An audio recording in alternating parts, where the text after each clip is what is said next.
Hi! This is my presentation on transformational psychology for my final. My name is Inadina Patrick, but you might know me better as Josie. We will start with what the difference is between positive and negative psychology. Positive psychology aims to increase function with coaching. People that have positive psychology usually normally function day to day. They're doing well, but they think that there's always room for improvement, especially to reach their goals and close the gap within their lives. Negative psychology is the more well-known type of psychology, counseling for subpar functioning, people that need treatment to cope day to day, and their goal is to reach normalcy day to day rather than attaining higher goals.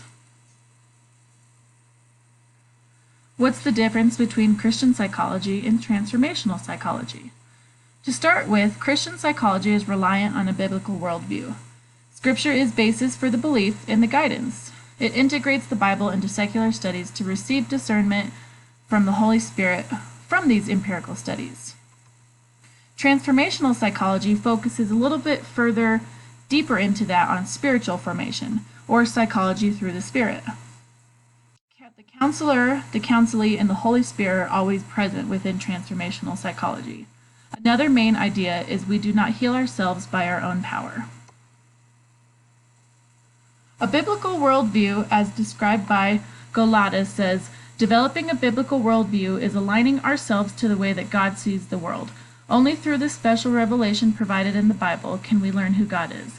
This understanding of God must inform the way we think, behave, and understand our destiny. Christianity and counseling. In a review essay about the understanding of human personality based on the life and teachings of Jesus, Phillips talks about the increasing doubt and discouragement from the generation of baby boomers to the current generation. They focus on the ideology of survival and therapy via quick fixes rather than based in spirituality.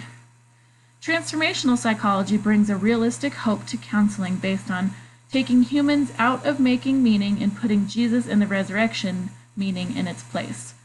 Life will not become a walk in the park or perfect. It will still be a challenge, but the healing comes from the transformative power of Jesus and the resurrection. The benefits of transformational psychology. The greatest benefit is the production of fruit from the work of the Holy Spirit. They are listed as love, joy, peace, patience, kindness, gentleness, and self-control, as shown in Galatians 5:22 through 23. A study done in 2017 connected the virtue of patience to spirituality. Schnicker, Holberg, Dearness, and Redmond write, believers are able to preserve in all circumstances because they are able to connect these events with the transcendent narrative of God's presence and purpose in their lives. This is direct scientific evidence that Christian values and work through the Holy Spirit positively affect your quality of life. Producing fruits in the Spirit leads to greater happiness. In another study done by Krause and Aronson in 2018, they surveyed adults in their involvement with the church and spirituality, leading to a conclusion that greater involvement showed greater sense of compassion and happiness, which to me reflects the fruits of joy, kindness, goodness, love, among others. The exact relation of these fruits is given by Krause and Aronson as 1. People who attend worship services more often tend to be more committed to their faith. 2. People are more committed to their faith are more likely to be compassionate. 3. Compassionate individuals are more likely to provide emotional support to significant others. And 4. People who provide support to others more often are happier. I have had more of my assumptions of psychology challenged by this class than anything else. The largest being why Christianity is imperative to life as a counselor. My career is not separate from my day-to-day walk with Jesus. Because of all the previous jobs I have had and how I have had to keep my personal beliefs to myself, I realize I am taking this path in full understanding that my faith will be lived every day in my career and my personal life as it should be. And just as important is that science and faith are not separate entities. Johnson says, science and faith do not involve two separate acts, for doing psychology truly is to do it in faith and love of God. Seeing that integrating living in faith should be a part of every aspect of my life, A verse from Galatians 20:20 is what I would like to focus on in my growth as a person and aspiring counselor. I have been crucified with Christ, and I no longer live, but Christ lives in me. The life I now live in the body, I live by faith in the Son of God, who loved me and gave himself for me. This class has also put a heavy and necessary focus on the fruits that are being produced through the work of the Holy Spirit, and where I could use improvement and where I do well. This reminded me of the teachings of craving meat and spiritual maturity. Hebrews 6:1 says, "Therefore let us move beyond the elementary teachings about Christ and be taken forward to maturity, not laying again in the foundation of repentance from acts that lead to death and faith in God." This scripture will carry special meaning as to not be complacent in my growth in Christ and continue seeking progress and development in all aspects of my life. Behavior impact. The areas in my life that I believe will be impacted spread far and wide. On a personal level, a daily commitment to being renewed in the Holy Spirit sticks out at the top of my list.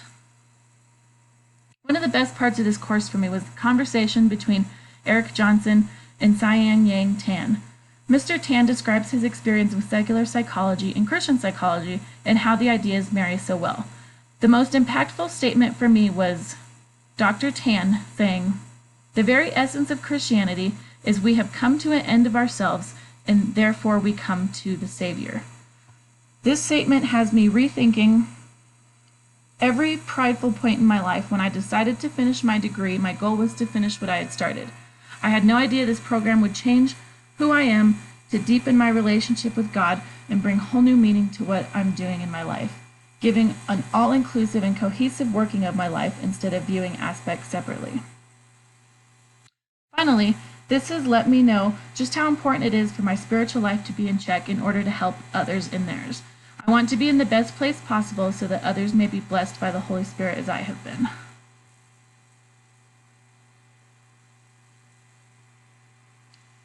As far as a professional impact, Johnson writes, "The character of the psychologist lays the foundation for his or her openness to reality and the study of it."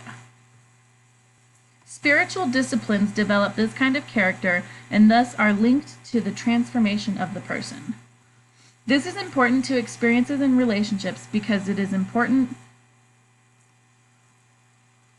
Sorry, I had to get that going. Because it is important to continue a level of understanding of the people in my life and their experiences. To be in a good place like this, I must continue diligently keeping up with refining my skills and understanding where I am at spiritually. Being prepared to handle big tasks cannot happen without discernment from the Holy Spirit. Ensuring that the Holy Spirit is with me wherever I go, instead of attempting to do things on my own strength, which was never possible. Not letting my pride overtake my constant need for Jesus and his mercies that are new each morning, continuing to grow. Some new areas I am interested in studying further are how personality theories correlate with the biblical worldview and how they can coincide together, seeing how Christian psychologists compare empirical testing to Scripture, the empirical studies on positive psychology and how coaching encourages people through the Spirit. Finally, I would love to observe or study the fruits of the Spirit testing in a counseling setting and see how people apply it to their lives and how I can help. In our Session 1 paper, I developed this statement for my goals. I want to serve God by counseling or coaching others to identify the obstacles in their life and overcome them with the healing and helping power of putting their hope and focus on Jesus to direct their lives, that one day they may also fulfill the call to proclaim the gospel and the healing power of Jesus to others. Focusing on my mission ensures that what I do is all for the glory of God, impacts everyone around me. My family and community need to hear and see the love of Jesus every day, and though I am not perfect, I hope to stay vigilant of growth and focused on all the important aspects of my life and personality that are derived from maturity in the Holy Spirit. Following my own pride instead of listening is not conducive to myself, my family, or my community. To walk in his light and love is to be made whole. Proverbs 3:5-6 reads, "Trust in the Lord with all your heart. Do not lean on your own understanding. In all your ways acknowledge him, and he will make your path straight." I think that is a perfect summation of how I would like to grow and mold my career in life. through transformational psychology. Here are my references. Thank you so much.